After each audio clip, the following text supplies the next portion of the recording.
Hello all, నేను మీ Aruna. Welcome back to my channel. ఏంటి ఈరోజు టిఫిన్ ఏం చేయాలా మీకు తోచట్లేదా? అస్సలు టిఫిన్ తినాలని లేదా? అలా అయితే నేను చెప్పిన టమాటా దోశలు తినాల్సిందే ఇన్స్టెంట్గా. ముందు రోజు ఏమీ పిండి కలపకుండా ఇలా ఇన్స్టెంట్గా చక్కగా చేసుకోవచ్చండి.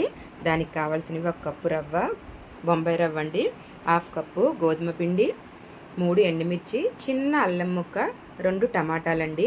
వీటితో పాటు పల్లీ చట్నీ ఎలా చేయాలో నేను వీడియో మధ్యలో అయితే చెప్తాను. ఇన్స్టెంట్గా స్కిప్ చేయకుండా లాస్ట్ వరకు అయితే వీడియోని చూడండి.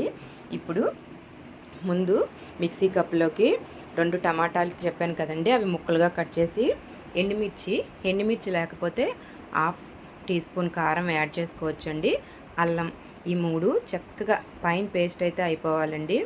ఏ మాత్రం చిన్న చిన్న ముక్కలున్న దోశలు అయితే సరిగా రావు. వాటర్ యాడ్ చేసుకుంటూ ఫైన్ పేస్ట్ అయితే చేసుకోండి. ఇప్పుడు ఒక బౌల్లోకి 1 కప్పు బొంబాయి రవ్వ, అదేనండి ఉప్మా రవ్వ, దానికి 1/2 కప్పు గోధుమ పిండి యాడ్ చేసుకోవాలండి బైండింగ్ కోసం. ఇలా ఇన్స్టెంట్గా దోశలు చేసుకొని తింటే చాలా బాగుంటుందండి. మనం ముందు రోజు ఏం కూడా నానబెట్టిన అవసరం లేదు. ఇప్పుడు మనం ముందు అక్కడ యాడ్ చేసుకొని ఉంచుకున్నాం కదండి, మొత్తం బ్యాటర్లోకి అది మనం వాటర్ వేసుకుంటూ అలా మిక్స్ చేసుకోవాలండి. వాటర్ కావాల్స్తే ఇక్కడే యాడ్ చేసుకోవచ్చు. చూసారా చక్కగా. ఇప్పుడు ఇదంతా ఒక మిక్సీ కప్లోకి ట్రాన్స్ఫర్ చేసేసుకోండి. సాల్ట్ అయితే ఇక్కడ కొంచెం వేసుకోండి. మిక్సీ కప్లోకి యాడ్ చేసేసుకొని సేమ్ దోశ బ్యాటర్ లాగా మనం ఫైన్ పేస్ట్ అయితే చేసేసుకోవాలి. చూసారుగా, సేమ్ దోశ బ్యాటర్ అయితే రెడీ అయిపోయింది. ఇప్పుడు దీనికి ఒక 15 నిమిషాలు అయితే మనం నాననివ్వాలండి. నానితేనే క్రిస్పీ దోశలు మనకి చక్కగా వస్తాయి. చూసారా, అలా నానబెట్టేసేయండి 15 మినిట్స్. ఇప్పుడు దీనికి మనం పల్లీ చట్నీతో కాంబినేషన్ అయితే చాలా బాగుంటుందండి. నేను మధ్యలో అయితే మీకు చెప్తాను.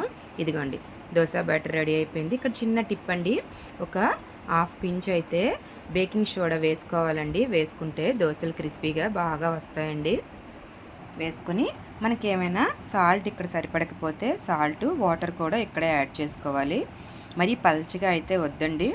ఇప్పుడు మనం స్టవ్ పైన ప్యాన్ పెట్టుకొని ముందు రౌండ్గా వేసుకోవాలండి. వేసుకొని వెంటనే ఆయిల్ అయితే వేయొద్దు. కొంచెం దోశ కాలిన తర్వాత ఆయిల్ పైన వేసి ఫ్లేమ్ అయితే హైలో పెట్టద్దు, మీడియం ఫ్లేమ్లో పెడుతూ కాల్చాలండి ఈ దోశలు.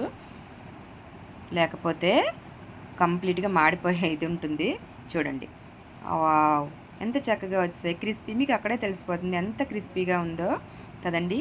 దీనితో పల్లీ చట్నీతో తింటే అబ్బబ్బా, 2 తిన్నవాళ్ళు 4 అయితే ఖచ్చితంగా తింటారండి. చూడండి, చూస్తుంటే మీకే అర్థమవుతుంది కదా. మీకు ఇలాంటి రెసిపీస్ కావాలంటే నా ఛానల్ సబ్స్క్రైబ్ చేసి, లైక్ చేసి, షేర్ చేయండి. ఇప్పుడు పల్లీ చట్నీ ఇన్స్టెంట్గా ఎలా చేయాలో చూద్దాము. ఇప్పుడున్న బిజీ టైంలో ఇలా పల్లీలు వేపుకొని చట్నీ రెడీ చేసేసుకుంటే మనకి ఈజీగా పల్లీ చట్నీ అయితే రెడీ అయిపోతుంది. అప్పుడు మిక్సీ ఆడేసి పోపు పెట్టేసుకోవచ్చండి. ఈ రెసిపీ మీకు నచ్చినట్లయితే లైక్ చేసి షేర్ చేయండి. బాయ్ అండి.